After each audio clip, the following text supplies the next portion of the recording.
this is Dave with Spinner Studios, and welcome to my channel. Hope you all are doing well. And today I'm bringing you a challenge video. A YouTuber by the name of Drahcir, I believe that's how you pronounce the name, is having a challenge. He wants us to show comic books that have neat or great covers that are for less than 20 a piece. And I have to admit I was not familiar with Drahcir's channel, but I got tagged by a 64-page special who met the challenge and then tagged me. And so I will put in the description both Drahcir's and 64-page specials link to their YouTube channel. Now, I have to admit that some of the books I'm going to show skirt that $20 level limit. You will not be able to find some of these books in high grade or even probably maybe average grade at $20. But I think you should be able to find pretty much everything, at least in a good, if not a VG, and most of them relatively easily are going to be attainable for $20 or less in nice condition. That is as long as you don't shop on eBay, which I don't know about you guys. You can comment on this below, but for me, eBay has become a haven for people listing comic books for like 3 times or more their value. It's just ridiculous what's happened to eBay. But anyway, and real quick before I get started here, I wanted to give you a couple updates on my channel and myself. First of all, I have become a somewhat regular participant in a Wednesday night show called 4-Color Fossils, put on by a YouTuber by the name of Graphic Man, and I will put a link to his channel below also. And this is, as the name suggests, this is a group of older collectors, longtime collectors. There's usually about 6 or 7 of us on, and we just show random books typically. Sometimes there'll be a subject matter genre, that we'll do, but generally it's just showing books. And the neat thing about it is when you get a group of collectors, who have been in the hobby for decades, you see a lot of really cool books that you typically don't see. I mean, let's face it, how many videos of Hulk 181 can you watch? You're going to see books, from Gold Key, Charlton, a lot of the publishers you just don't see, and from all ages, Golden Age, Silver, up into Bronze. But anyway, so take a look at that show. I usually am on, I don't usually go on right when it begins because of the time zone I'm in. Time I get home, I usually log in when the show's about halfway through, but head on over there and take a look at Graphic Man's channel. And then the second thing I wanted to mention is that I talked about this in some of my previous videos, but the books I've had out in my comic book room on my spinner racks have been out for like 2 or 3 years. So I've been in the process of putting them away. To be honest, I've had about 5 or 6 years worth of filing that's built up. And so finally I've gone down into my basement. I've started from A and I'm going through Z and filing my books and rearranging them. As you know, when you do a major filing like this, you usually have to start moving books to different bins and adding more bins. So I'm getting pretty close to getting that done and refilling the spinner racks with new books. So I hope to be doing some videos shortly, deep dives into the spinner rack. You can see some different books than what you've seen in the past. All right, well, getting on to the primary part of this video. What you see in front of you is Spectacular Spider-Man, number 200 from 1993, covered by Sal Buscema. And when I said that this book was from 1993, that probably does not come as a surprise, because as you can see, it's one of those foil covers that they were doing back in the early 90s. There was a plethora of kind of, I'm going to call them gimmick covers back then, lenticular covers, foil covers like this. But this is a cool looking book. I have to admit, it's real. Who doesn't like a shiny background comic book like this? But here you have Spider-Man fighting his arch nemesis, Green Goblin. Just a really somewhat simple but yet cool book. All right, the next, go into the Silver Age here. And this is Challengers of the Unknown, number 27 from 1962. And this is probably one of the books I mentioned that, you'll have a hard time finding for $20, but I think if you look enough, you could probably pick a lesser grade copy up. And, with, like I said, this book was from 1962, and with Marvel Silver Age just having exploded, I think there's a lot of cool opportunities in some of the DC runs like Challengers of the Unknown. And here we have a cover by Bob Brown. Bob was a longtime comic book artist, started back in the 1940s, did some work for Fox Comics and Timely Comics, which of course was their precursor to Marvel. But here you have a cover of the group and one of their villains, the Volcano Man. But once again, just really kind of a neat cover to look at. And a 12 center to boot. All right, moving on. Here's a copy of Submariner, number 34 from 1971, and another Sal Buscema cover. And why did I pick this cover? Well, first of all, you got three great characters there. You got the Hulk, Silver Surfer, Submariner. But also, you got the Hulk doing some of his trademark talk, puny humans and Hulk smash. And boy, I love the Surfer, the beauty of the Surfer on the board. But anyway, this is, I think, a really nice cover that would look good in a spinner rack or up on a wall. Okay, moving back to DC. Here's a copy of Superman's Girlfriend, Lois Lane. This is issue number 48, 1964. And the cover artist is Kurt Schaffenberger. Kurt was born in 1920 and did a lot of work back in the Golden Age on Captain Marvel and Marvel Family books. And he was also a very long time and well-known Lois Lane artist.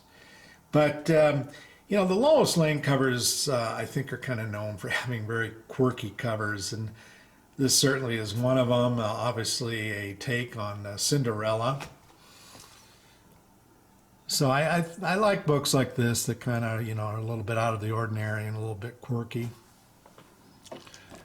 Okay. Next,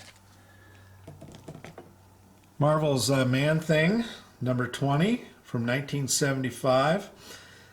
First of all, this is a John Romita Sr. cover, so you can't go wrong there.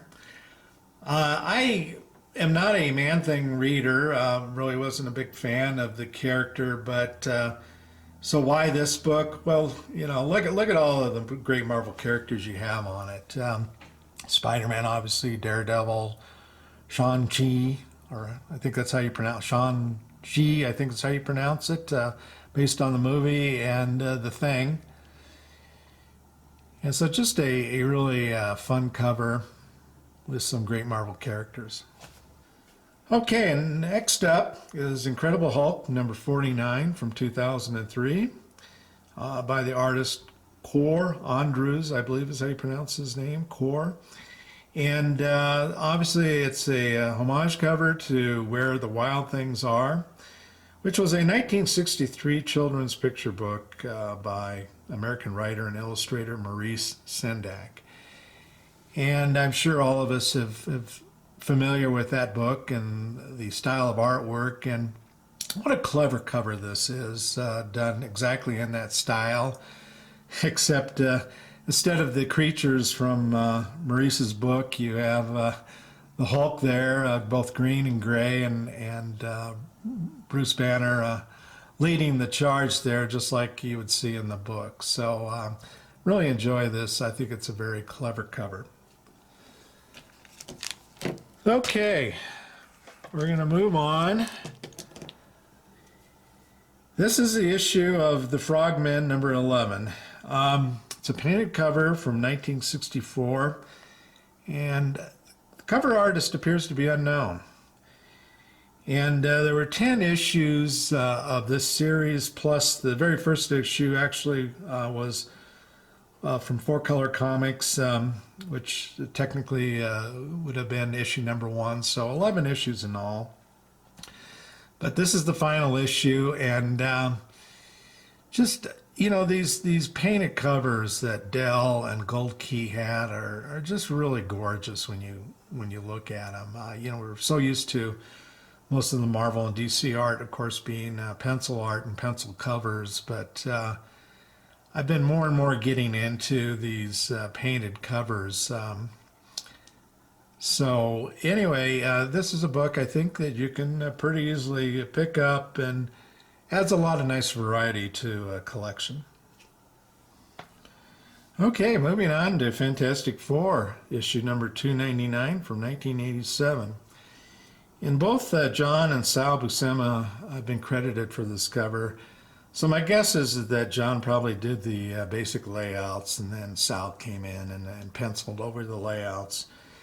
But when I was just kind of flipping through my boxes quickly to pull out some covers to show for this challenge, I ran across this cover and kind of jumped out at me. I mean, first of all, you got, you know, it's very dynamic. You've got She-Hulk punching the thing through the wall.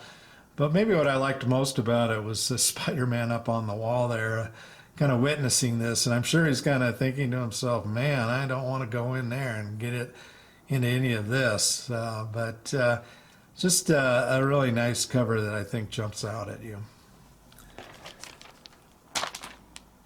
Okay, moving on to the Gold Key painted cover book. This is Turok, Son of Stone, issue number 118 from 1978. And my copy is an interesting copy. If you look online at this book, it's much more brown. As you can see here, mine kind of has a, I don't know, blue-gray look to it, and the book is actually much more brown. I don't think my book is faded. I think, you know, I suspect that in the printing process, they probably were running out of, you know, one of the colors that made it more brown. And this is what they ended up with. But once again, another beautiful painted cover. And if you're unfamiliar with this book, it's essentially a group of American Indians set in the prehistoric times. And here you've got two Indians who are caught in the web of this prehistoric spider that's coming to get them. And if you look carefully, you can see that both of them have an arm that are caught in the webbing. So one guy is holding the bow while the other guy with his free arm is pulling the bowstring with the arrow. So once again, you know, a very clever looking book. All right, moving on to Submariner, number 20, 1969. And this is a Marie Severin cover. And you know, Marie, I think you can consider a pioneer in the field of comic books for women. She was a notable colorist at Marvel, but also an excellent penciler in her own right. And Marie seemed to kind of fill in on art duties. And what's amazing to me about Marie is that as I've looked through her art over the years, she seemed to be able to mimic styles of other artists. This cover, you know, if you look, it very much looks like a Gene Colan drawn book. And she actually did an earlier issue with Submariner and the Human Torch on the cover that I think most people would look at it and go, oh, that's Jean Collin, but she actually drew this other cover that I'm referring to. If you do a Google search for the Submariner covers, you'll see it. I don't recall the issue number, but I believe it's below this one, which is number 20, as I mentioned. But anyway, just a classic cover, you know, with two classic Marvel characters, Doctor Doom and Submariner. And this is a book that probably, you know, would be difficult to find for $20 or under in nice condition, but I think you could probably pick it up in a, you know, in a VG for around the $20 mark. Okay, and finally, we're going to end with Marvel Presents Guardians of the Galaxy #8 from 1975, and covered by Al Milgrom. And Al is, I'm sure you know, a longtime Marvel writer, penciler, inker, and even an editor. And I chose this book just because I think it kind of is a prototypical book from the Bronze Age, and it's got a, you know, a cool drawing of the Surfer there, showing off his powers. And the Surfer is an interesting character because I think when you think of it as in the abstract of some guy, a surfboard, surfing through the cosmos, it sounds kind of silly. But when you see it artistically, the character really lends himself to being drawn. You know, you see these sweeping motions of the surfer on his board and the way he can crouch down. And there's just, I think, a lot of artistic beauty to the way the character lends itself to drawings in comic books. So anyway, that is my 11. Actually, I was going to do just 10, but it's the 11 covers for, I think most of them you can probably get for $20 and under. And I'm not going to tag anybody. Usually in these tags, you would then name out some people to tag them, and hopefully they would do a video. But what I would suggest for those of you who's watched it, so if this is something that interests you, please do a video and tag everybody before me. So anyway, well, that's it for this video, and we'll talk to you later. Take care.